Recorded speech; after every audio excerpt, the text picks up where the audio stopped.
You're listening to a Roddenberry podcast. Mission Log Prodigy, a Roddenberry Star Trek podcast. Episode 20, Supernova, Part 2.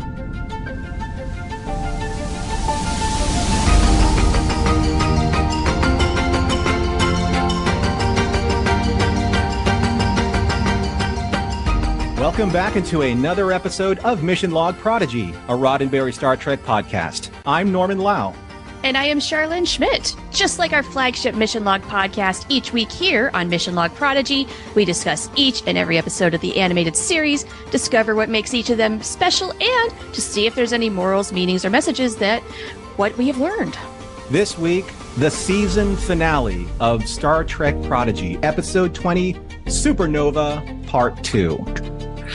Please remember that. I know. We're here. I got to take a deep breath for a second. Do it. Because it is, it's a lot. It's a lot right now. Yeah. And I know it's going to be a lot for everyone who has watched it. But if you haven't watched it yet. What are you doing here? Please. Well, they're going to put the episode on pause. Yes. And then you're going to come back and then listen to us talk all about it, because this is an in-depth podcast. There will be spoilers. There's going to be major discussion. So don't ruin this last episode by listening to us first. Listen to us second, right? Absolutely. Yeah. Yes.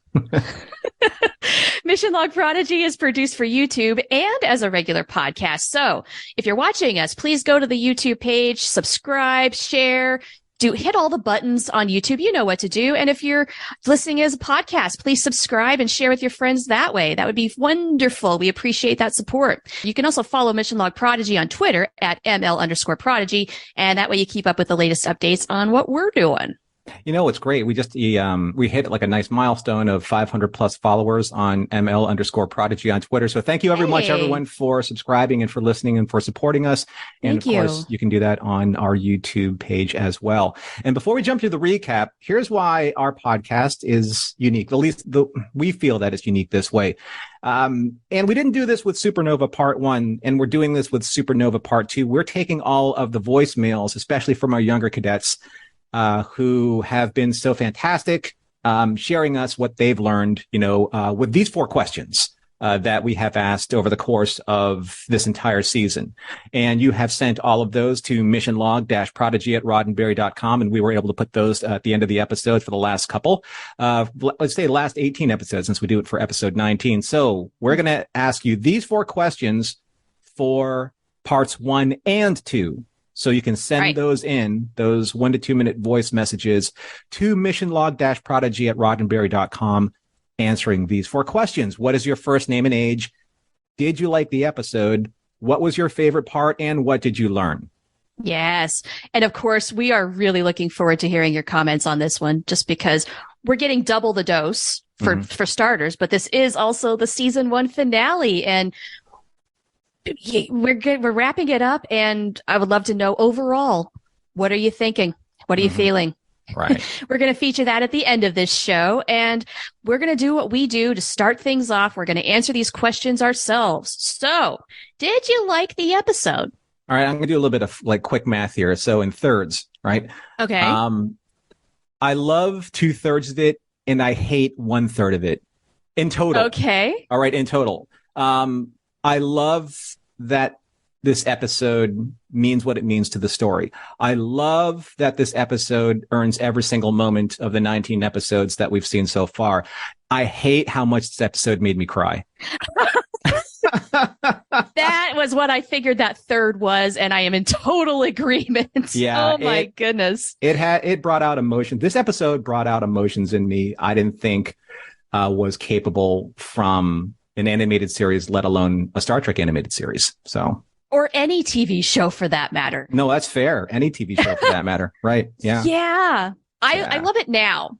It took some time for me to really kind of come around and fully understand and appreciate what this episode is doing, though, because of this vast array of motions that you experience in 20-something minutes. It's unreal. Yeah. My initial reaction, I got to be honest, was a little bittersweet. That was the word that kept coming to mind. I was just not really ready to let go. I didn't want the season to end, I didn't want to say goodbye for now to our characters. It was tough absorbing all of these emotions, and only with subsequent rewatches have I been able to process it and really understand what a beautiful work this episode and the season at large is. Yeah. Perfectly said. We're both Doctor Who fans, so when you said that, I imagine like David Tennant's Doctor, like looking at us and saying, "I don't want to go." That is exactly what that felt like. I don't want it to end. Yeah, yeah. But if it doesn't end, then we don't get season 2, and we want a season 2, right? So this is true. We absolutely want season 2. We need season 2. Yeah. Still a lot of questions left unanswered. Sure. Absolutely. Yeah. What was your favorite part of this episode? So I think it's my favorite part, and I think it's probably like the theme of the episode that I got like very quickly. When Rock tells Jankum, when Jankum says, "I can't believe we're going to blow up our ship. We just, put all the love and like all the time into it." And then Rock, interestingly enough, being the mature out of those two now, between those two in that moment, she puts her hand on Rock's shoulder and says, "Think of it as letting a young star become what it's meant to be." That in and of itself is like purely encapsulates the entire series, right? It is, both realistically in terms of what they're doing and metaphorically in terms of the characters and, the way that they all have grown up to this point. I'm going to get into that way later on as we do our discussion points. But for that one moment, that was it was chef's kiss, beautifully written by Dan and Kevin and directed by Ben. Unbelievable scene. How about you? Yeah, well, that's definitely got to be number one. So I'm going to take the second one, which is the whole sequence from the shuttle shakily leaving to when the nebula forms in the Protostar's wake. Yeah. That is where I experienced so many emotions in one scene. Like, I don't know how still you can feel sad and elated, but also terrified and hopeful at the same time. I don't know how you do something like that, but this scene did exactly that to me. Yeah. It's almost it's undescribable. There are those moments where like there just aren't the words, right? Yeah, it's really hard to articulate it. Yeah, and where there aren't words, there's music. So we'll talk about that a little bit later too. We must. Right? Oh my goodness. Yeah. What did you learn?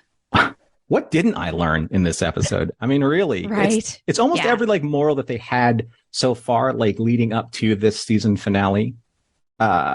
All in one, and just kind of referencing all the different lessons that have brought us to this moment. So I know it's it sounds like a cop out, but if I talk more about it, then I won't be able to talk about anything else towards the end of the show. So, it's true though. Everything pays off in this episode. Every lesson, everything. Yeah, it definitely did. Yeah. I decided to go with how endings can be sad, but they're also beautiful. Because they make way for something new. It's the circle of life. I won't really sing it because nobody needs to hear that. I liked it.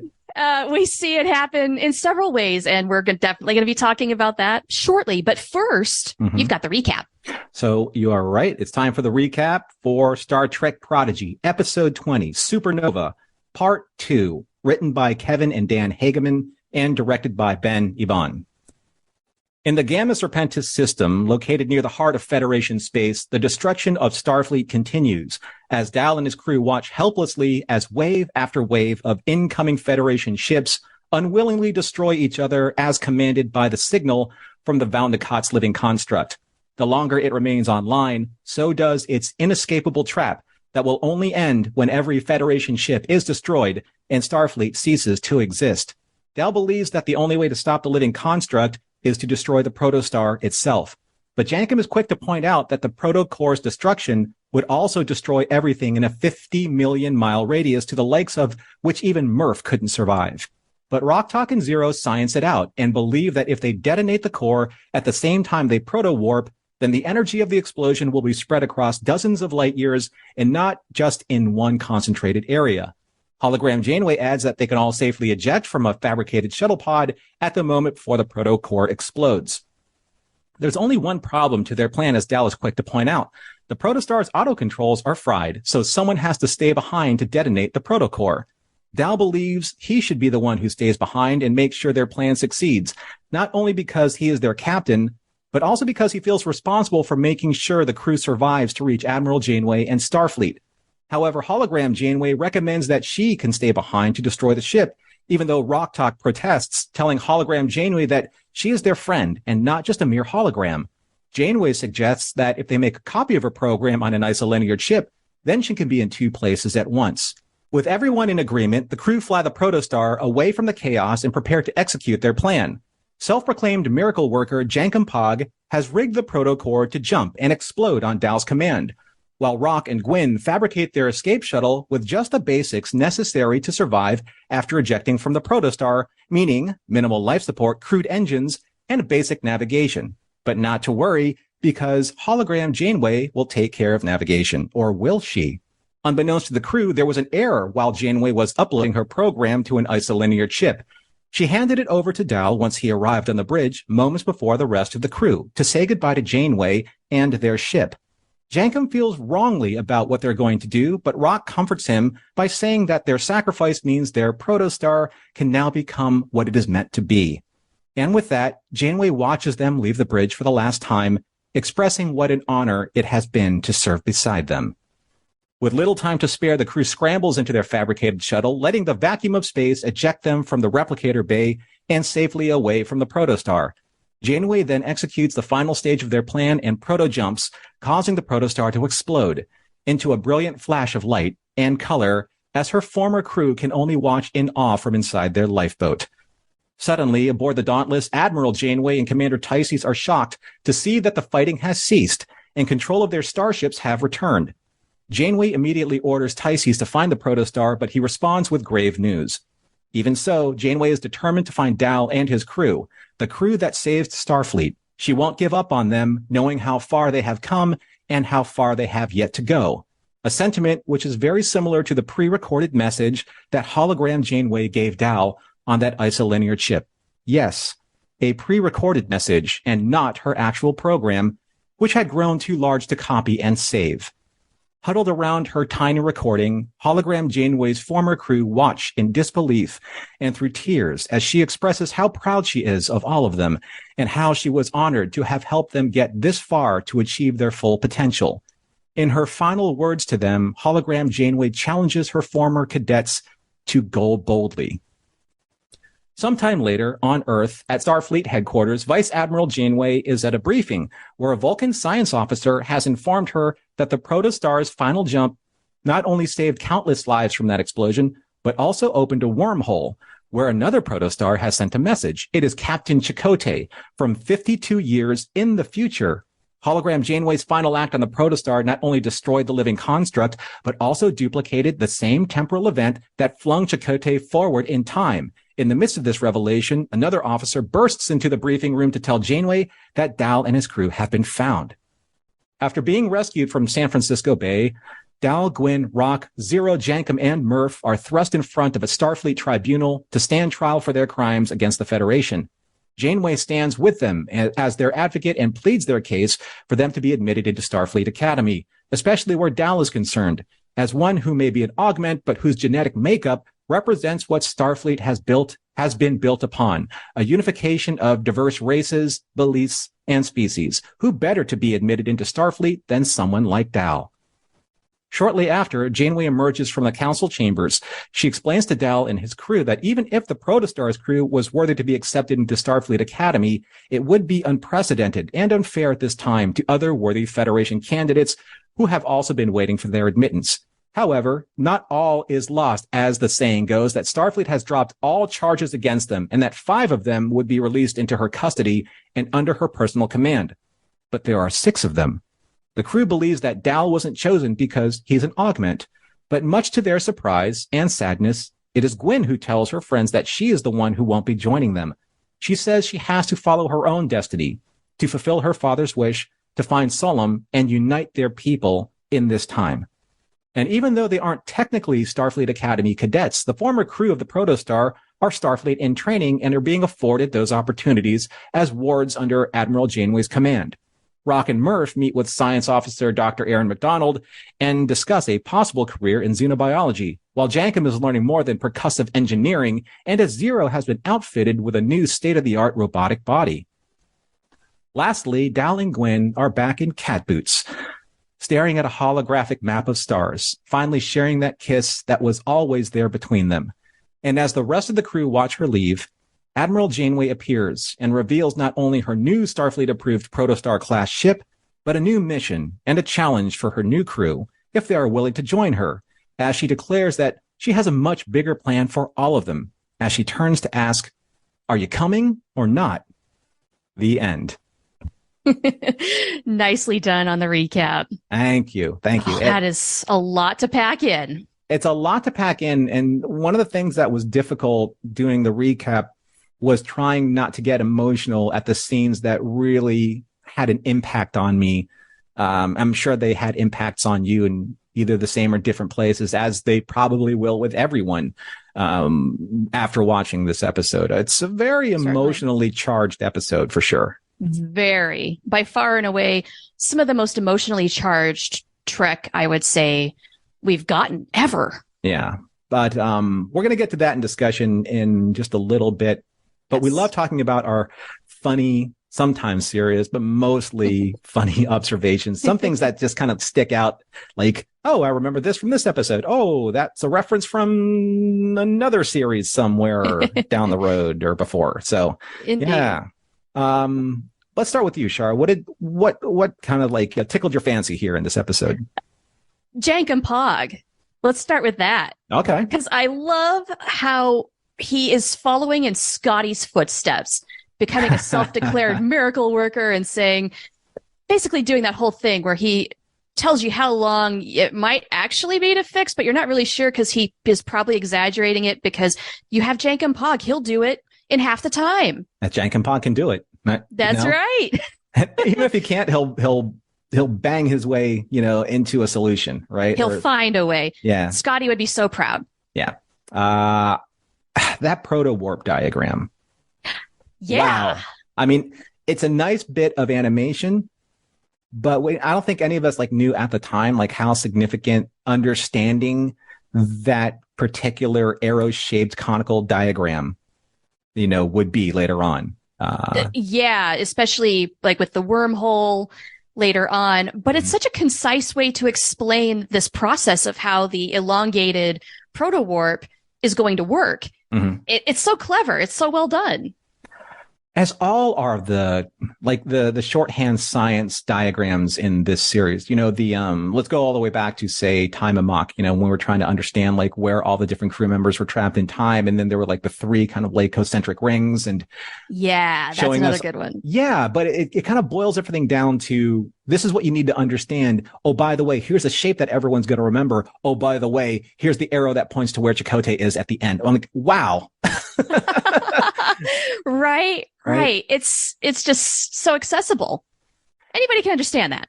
Did you know there are some really nice nods in this episode to previous episodes when they were trying to kind of get their plan in motion, and then Rock and Gwyn had to fabricate the ship.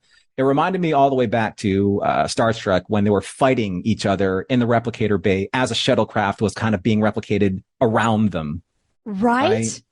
Hey, what a good parallel. Yeah. And I love stuff like that. When you guys go back and do your rewatch, let us know, on the email account, on Twitter, let us know what you find. Totally. I cannot wait to do that, by the way. Yeah. What else? Did you have any other little observations like that?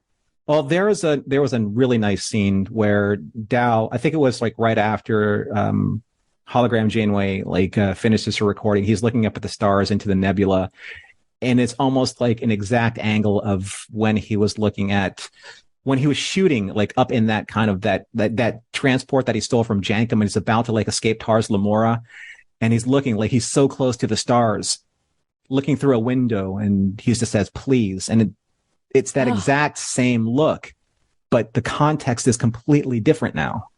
Yeah. Oh, another really good one. Yeah. So stuff like that. And those aren't the only ones. I'm sure there are a lot more. I didn't have enough tears in the bank for this episode.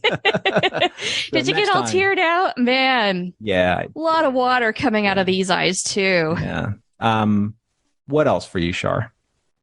Well, how about the fact that we get a visual representation of Dr. Erin McDonald, the science advisor for this show? Were you excited when you saw that? I was totally excited when I saw that. I loved it. Yeah. You get to see her, hear her. She looks great. Mhm. And she's helping Rock maybe carve a path in the sciences. I mean, who better? Yeah, and I love that her reference is she's talking to Rock, and she says, "I see that you're used to this life form, this this The Murph, right? The Murph." Yeah. And then kind of steers her towards xenobiology. But funny thing is that there's a timestamp that I wrote down. It's it's 19 minutes 35 seconds, and this is when you see Dr. Erin McDonald for the first time. I think her Pips or lieutenant commander, and she turns around, and right over her shoulder you see a Starflight officer from All the World's a Stage. Yes. And I'm like, hey, look, everything's at converging, that. which I think is fantastic. Such Yeah. a great callback. There's tons of callbacks, not just even within Prodigy, but more on that later. Yeah. Yep. Let's see. A couple more things here. I really love how Janeway pushes back on the Vulcan science officer in the briefing Yes. room. Now, Vulcans be Vulcans. Vulcans are going to do what Vulcans are going to do, right? But I like that she won't let that slide. Like, if there's any chance to kind of like right the wrongs and make sure that history records everything correctly, Yeah. then she's going to be there for that, Yep. That almost made my favorite part where Janeway says, in their absence and in my presence, they get our respect. Go, Janeway, go. Oh, yeah. Yeah. She demands that respect. And I'm sorry, but the Vulcans come off as jerks.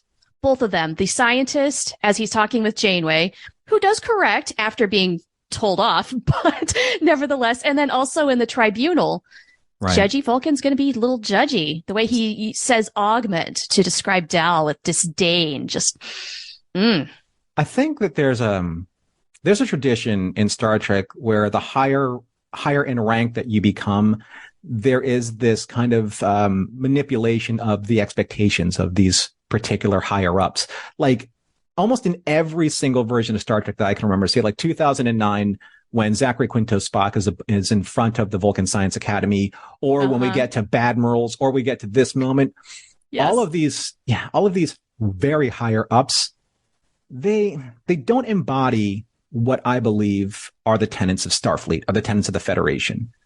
They seem I don't to know lose why. their way. Yeah, right. What happens? I mean, Janeway's a vice admiral. She doesn't suffer from this, but I guess maybe if you're stuck behind a desk at Starfleet HQ, something just eventually gets in your head along the way, and it's not great. We need to get them out a little more, I think. I think a lot of these characters become more kind of like politicians than practical, so. That's a great way to describe it. Yeah, they become a little just bit more really out bureaucratic. of touch Yeah. with the reality. Jellicoe's kind of like right in there. He always kind of just, I'm not going to let up the gas on Jellicoe in this case, right? Nor should you. He's right there. He's kind of like tipping that line there. He's always been on that line, even before he became an admiral. Speaking of the tribunal, one more thing. Go ahead. Mm-hmm. I love the way Janeway uses Dal's status as an augment as a positive. He has the DNA from 26 Federation worlds, and who better to be a member of Starfleet than him? Yes. Right? Love the way she did that. Yes. I thought that was just a really nice way of, again, turning a negative into a positive. There's I think that Kate Mulgrew has brought so much quality to like the voice acting category here in Prodigy, probably more than I think many realize. There's a scene. There's the scene where hologram Janeway says that she was proud, and honored to serve amongst this crew, and tells her crew to go boldly in the in the recording. But listen to the nuances in hologram Janeway's performance. Like there's a lot of emotion coming through there. There is. Her voice even gets a little shaky in parts. Yeah, and it's really interesting to hear. And there's I'm going to touch a little bit later on what it means to be a hologram, especially in lieu of this being kind of like a Voyager era-esque story. And then you have Robert Picardo as the EMH, and then there's an argument to be made. But yeah, I can't really say enough of of Kate's performance, everyone's performance here, but Kate really just has this certain special something with hologram Janeway. She's extraordinary.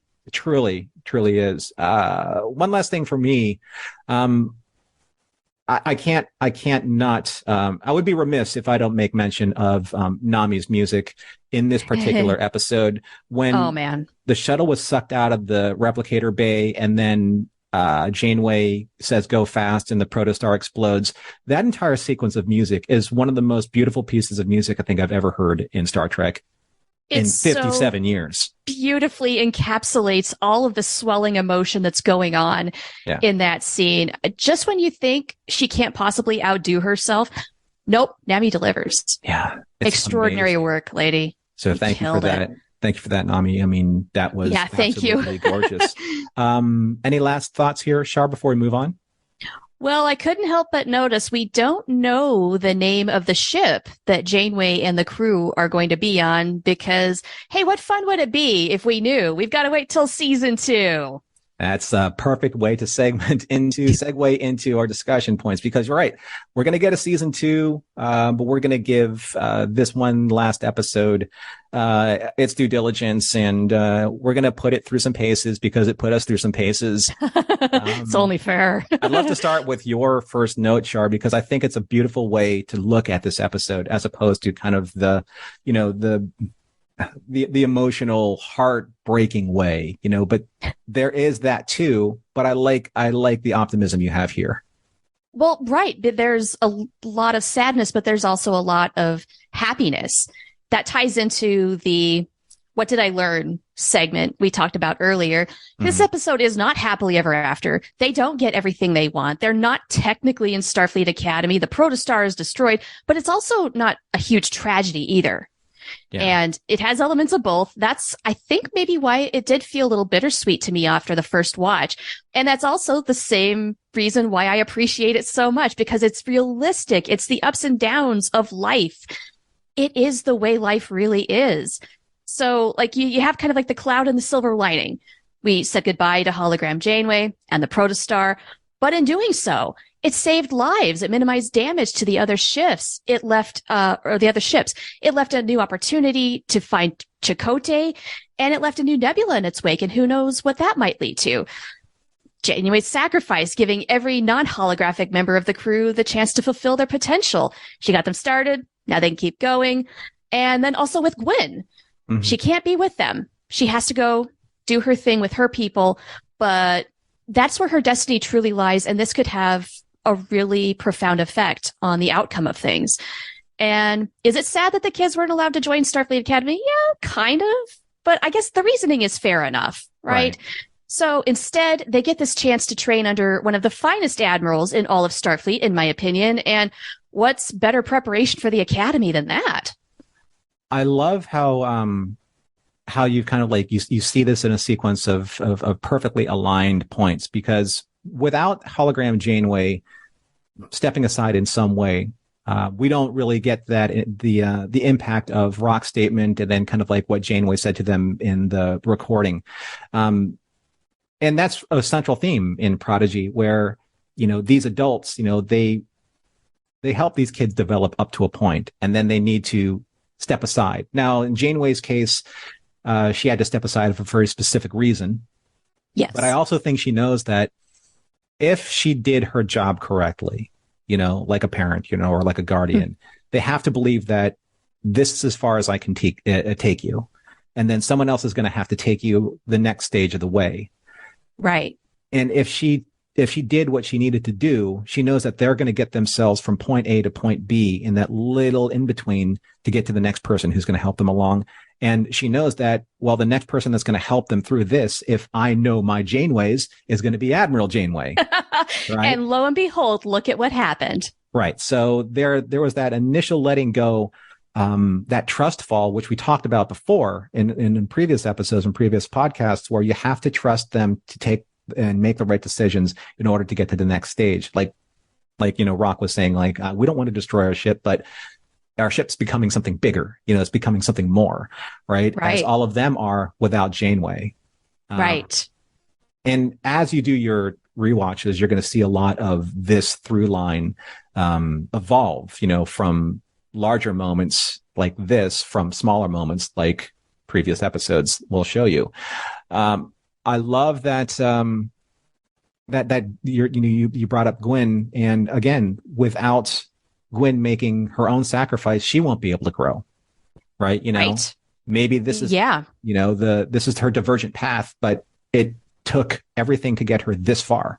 It took the death of her father, the understanding of what she needs to do, being trained as a linguist, and understanding that moment when she brought all of Starfleet together, right? To try and salvage what was happening, in Gamma Serpentis. So that was her moment where she protocored into something. That has sent her on this journey. She is she's going to have much more of an impact doing this than she would be as training for Starfleet Academy, in my opinion. Yeah. A little prediction for season 2. We had parallel storylines this season between the Dauntless and the Protostar. Mm-hmm. Next season, we're going to have Gwen's story and everybody else's story. And until their paths cross, of course, because they must. Yeah, it'll be really interesting to see since the Solum that she has been educated about, the Diviner Solum's like 52 years into the future, because that's where Chakotay is. That's right. What is she going to be able to do to prepare him for that moment? What is she going to be able to do to prepare him for that one temporal event where we saw the silhouette of what I still believe was the Prometheus, because that's what a Prometheus class ship looks like. But it could be something else. We don't know every single detail of every single thing in Star Trek. And the only people that really do are the people that are writing the show. Thanks, guys, for twisting our brains around for thank you for all that you've done.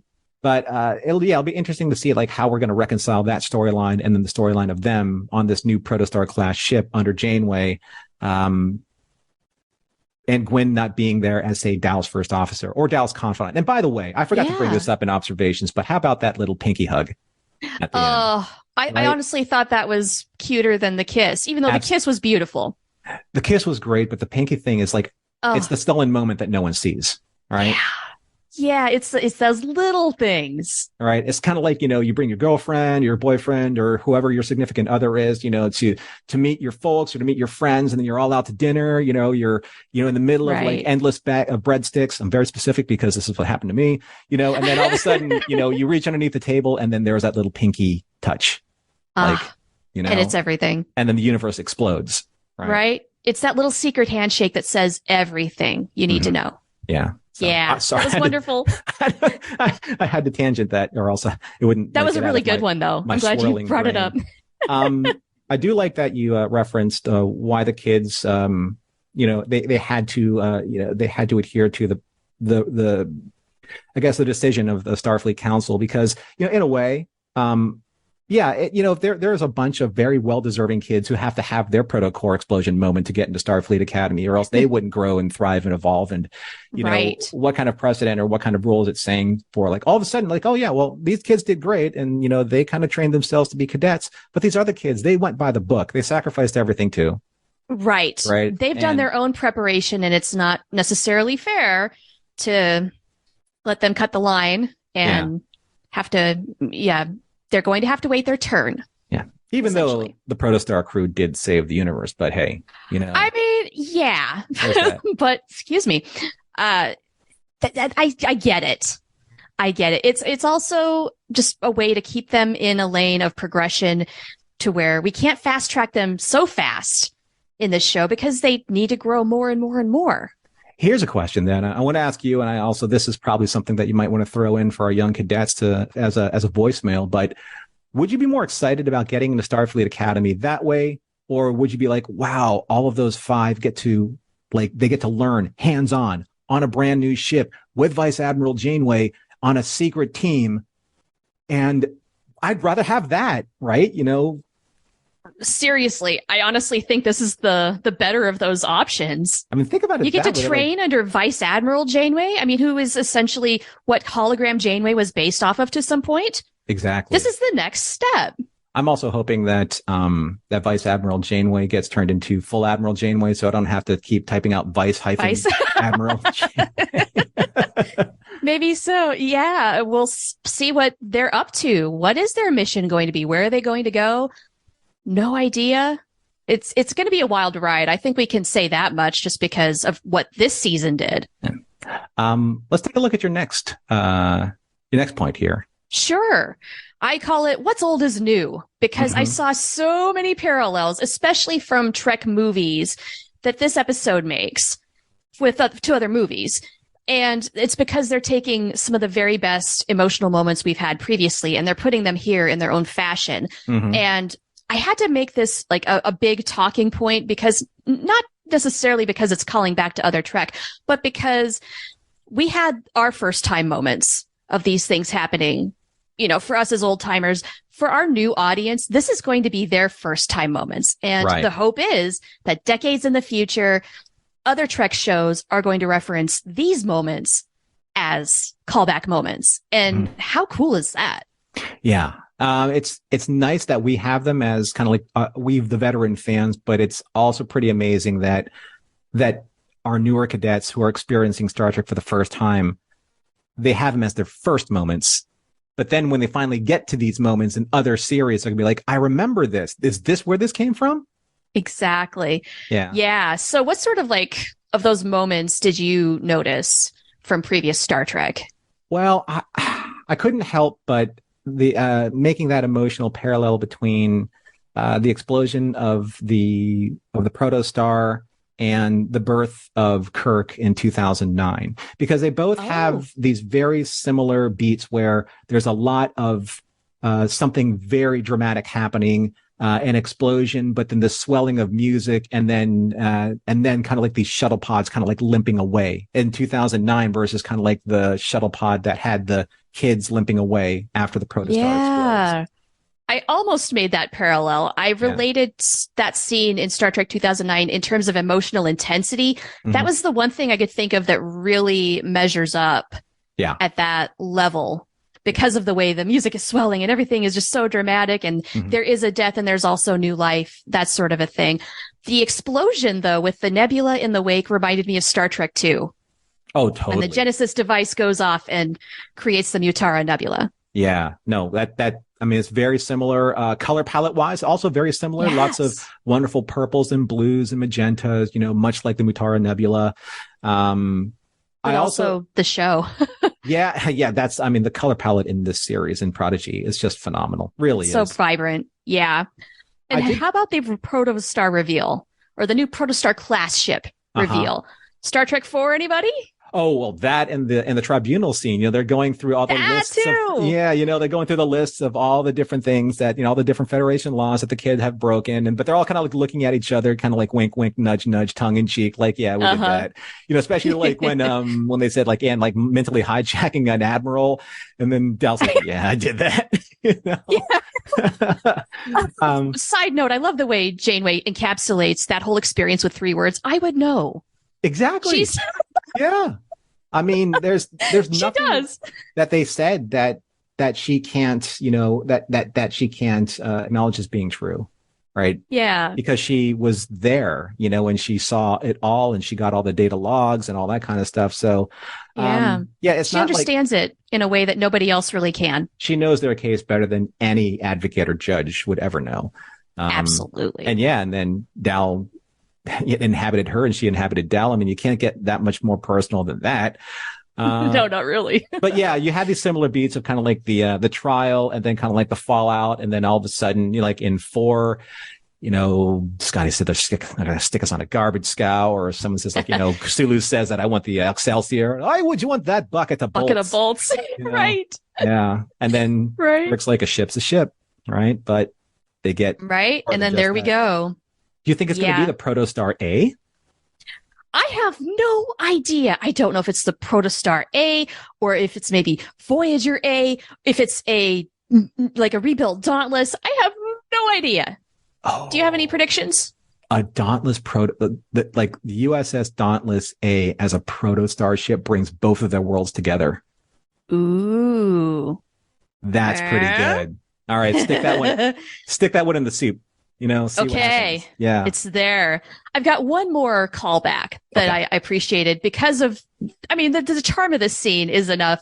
It's where Jankum is saying, all that time and love we put into this ship and then we're just going to blow it up. How many times have we seen this in Star Trek? It reminded me of Star Trek 3, where they're doing 00 self-destruct or zero destruct. You know what I'm talking about. Right. Yeah. The self-destruct sequence. Yeah. But also in Star Trek First Contact, Picard says, plenty of letters left in the alphabet. We're just going to blow up another ship. It'll be fine. Yeah.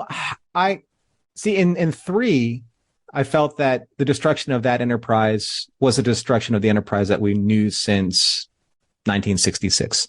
Yeah. Not Think just about all the love that Scotty put into that ship. Right. So you had Jacob's right. And then you had the refit. So you fell in love with this ship this entire time, and the sacrifice was necessary.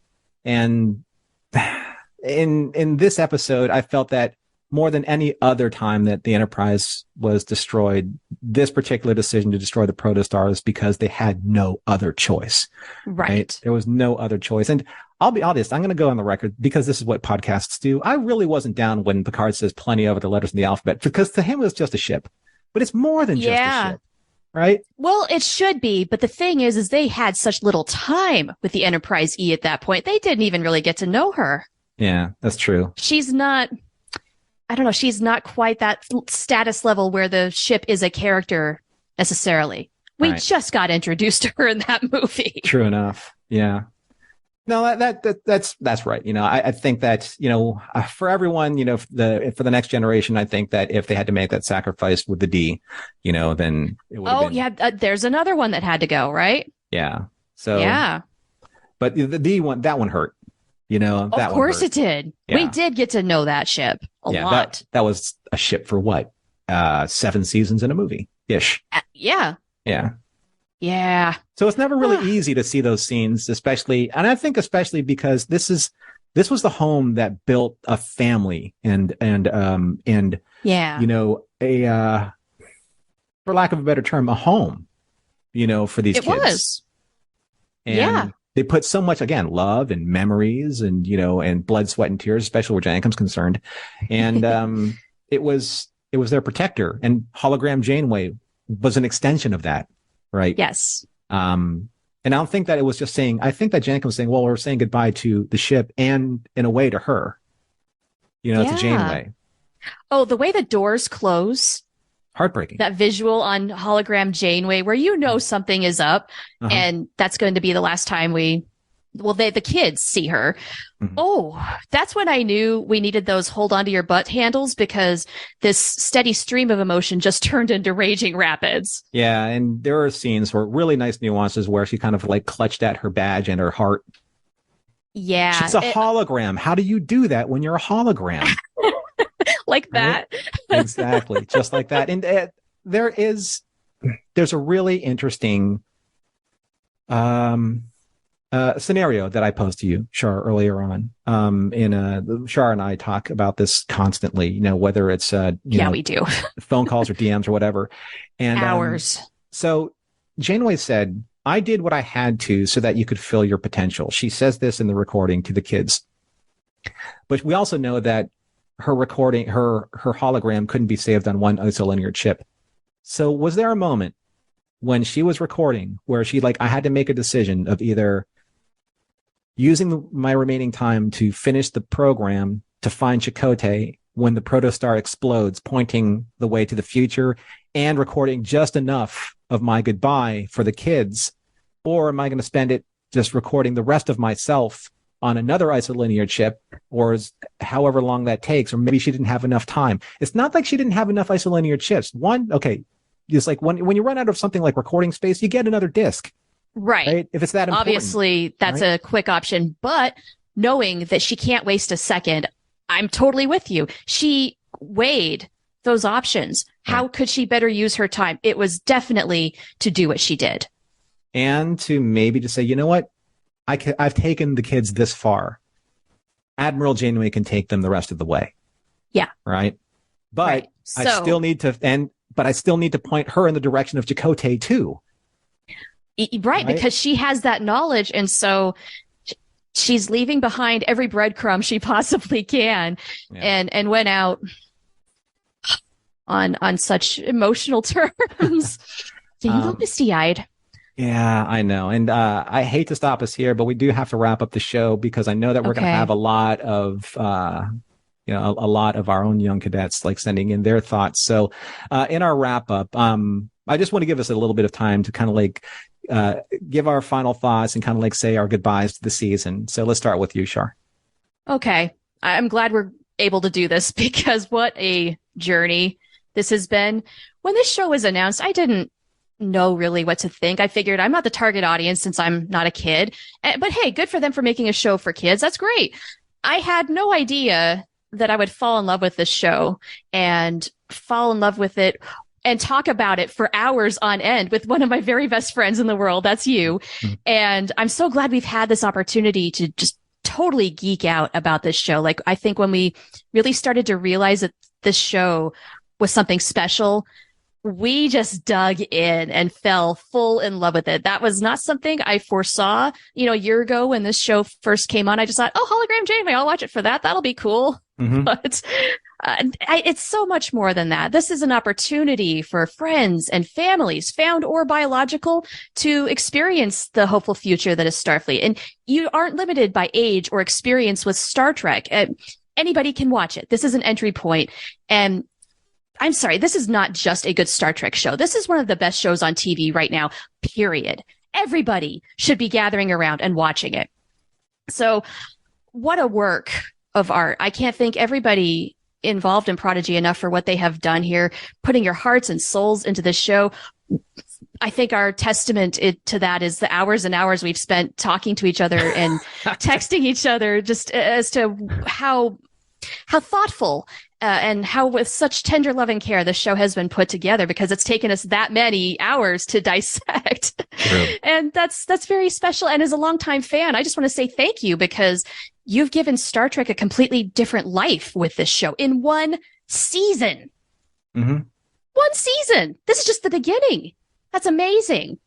And I also want to thank you, Norm, and I want to thank Ashley for having the foresight to see what this show would mean and creating Mission Log Prodigy, because you nailed it, man. You knew this was going to be a special show. And so thank you also for bringing me into the fold in the latter half. And when you needed somebody to fill in, I didn't realize that all those hours of us talking would be practice, essentially, for doing this show. It's been the highlight of my year, and I couldn't imagine doing it with anybody better than you, just because we see this show in such a deep way. Nobody else I know loves this show the way that you do. So thank you for all of that. And thanks for being my bro. Oh, you're welcome. And thank you for being able to do the show with me, as you were able to do. And, like Shar said, she's not wrong. I mean, if you could see our DMs, we spent, let's see, if you could pie chart that, it'd be like, 90% like Star Trek and like 5-6% like Babylon 5 and the rest cats or something like that. That's a pretty accurate breakdown right there. Yeah. This series to me, has been in such an incredible surprise in every possible way. I didn't know how I was going to react, to the full extent of this show. I mean, so yeah, I saw some of the previews, like, on, Nickelodeon, online, and on social media. And, I'm a big fan of like the Star Wars animated shows. I love the Clone Wars. I love Rebels. And I was like, well, this is just kind of like Rebels, but, let's stick Star Trek. Let's slap Star Trek's name, on the branding and on the merchandising, and away we go. And I was completely and totally and utterly wrong. Like in every the best way possible way. And I'm so glad I am. I hate admitting that I'm wrong, but I completely love admitting that I'm wrong about this. So I've been a Star Trek fan my entire life, as far as I can remember.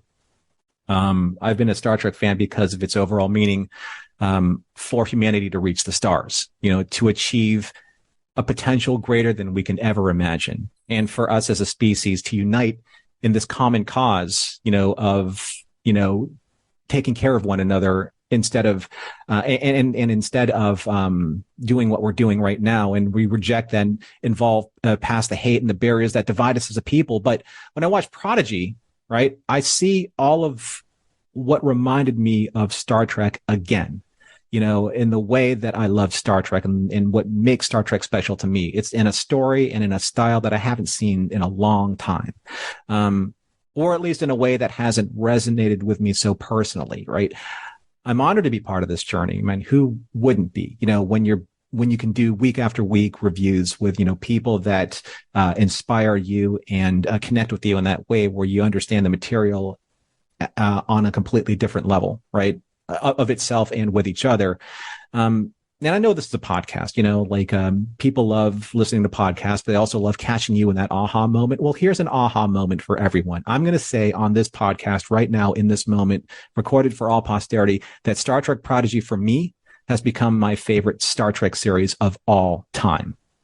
Okay? Wow. The original series brought me here because it's what I started with, but Prodigy has brought me full circle from the original series because it returns us back to the complexity and study of the human race as seen through the alien experience. We saw that with Spock in the original series, and now we see that with almost every main character in Prodigy. And maybe we as the fandom need to be reminded of that. Maybe more of we, the older fans, need to be reminded of that, right?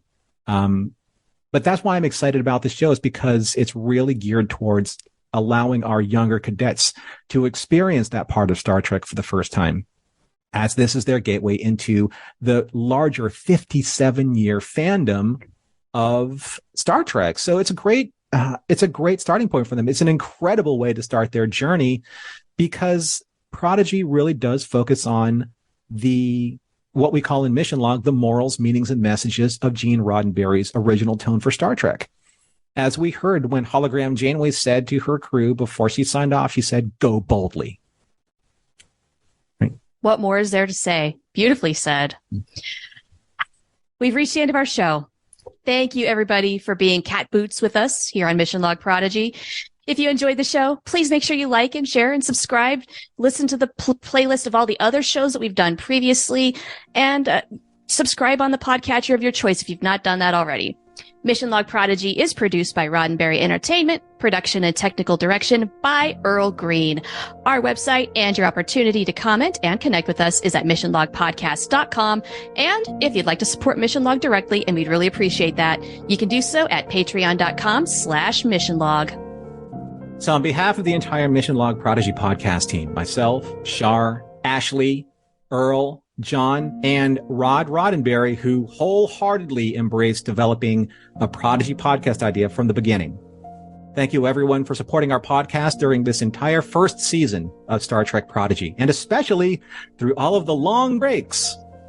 We hope you have enjoyed our coverage of this landmark first season, and we can't wait to bring you more Star Trek Prodigy content in the upcoming weeks and months as we wait for the premiere of Prodigy Season 2.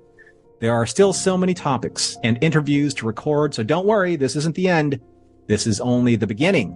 And now, for the last time this season, we would like to leave you all with these very special incoming transmissions.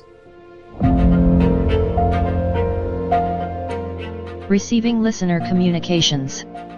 Message playback begins. Supernova. Part 1. What's your name? Dietrich. How old are you? 4. Did you like the episode? No. No. It was a pretty intense episode, wasn't Yeah. it? There were some scary things in it, weren't there? But did you have a favorite part? When Murph smacked his bum. When Murph smacked his bum. That was pretty funny, wasn't it? Yeah. There was something else that you saw before Daddy and I saw it. Do you remember what? Defiant? Yes! Dietrich said, "There's the Defiant!" He was really excited about that. But he was not so excited about all the fighting that happened, right? Yeah. Did you learn anything from this episode?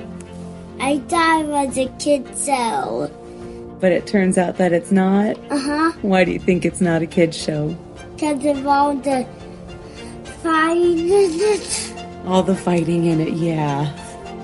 So what's your name? Sarah. Okay, how old are you? 7. Okay, did you like that part 1 of the season finale? Yes. Yeah, what was your favorite part?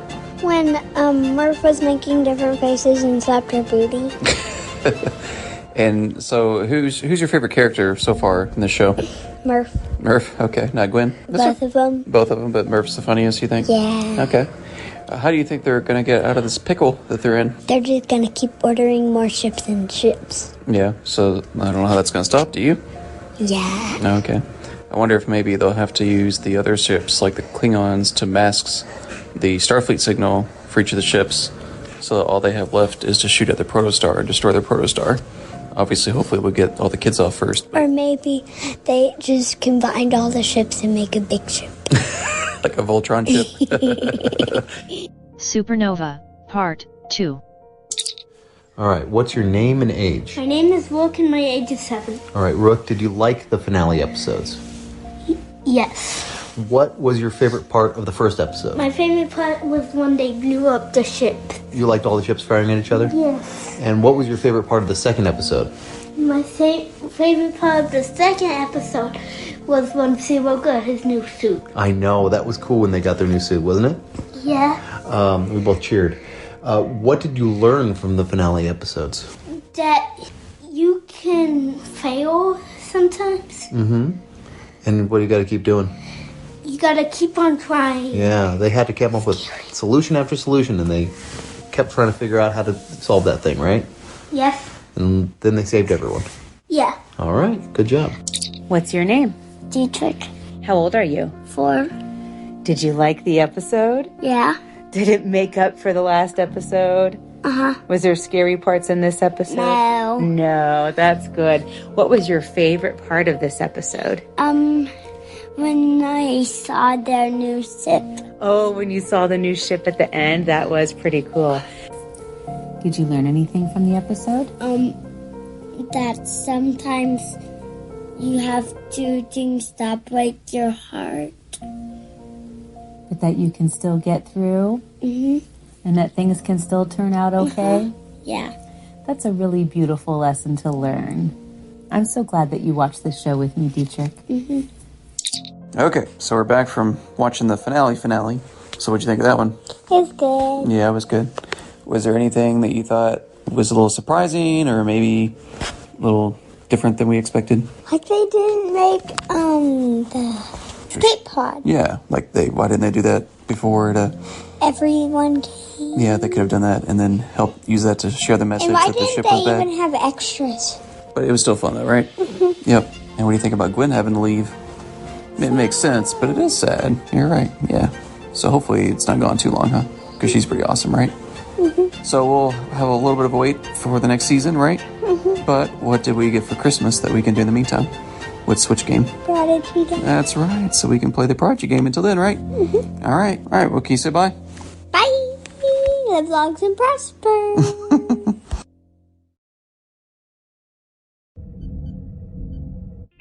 This is a Roddenberry podcast.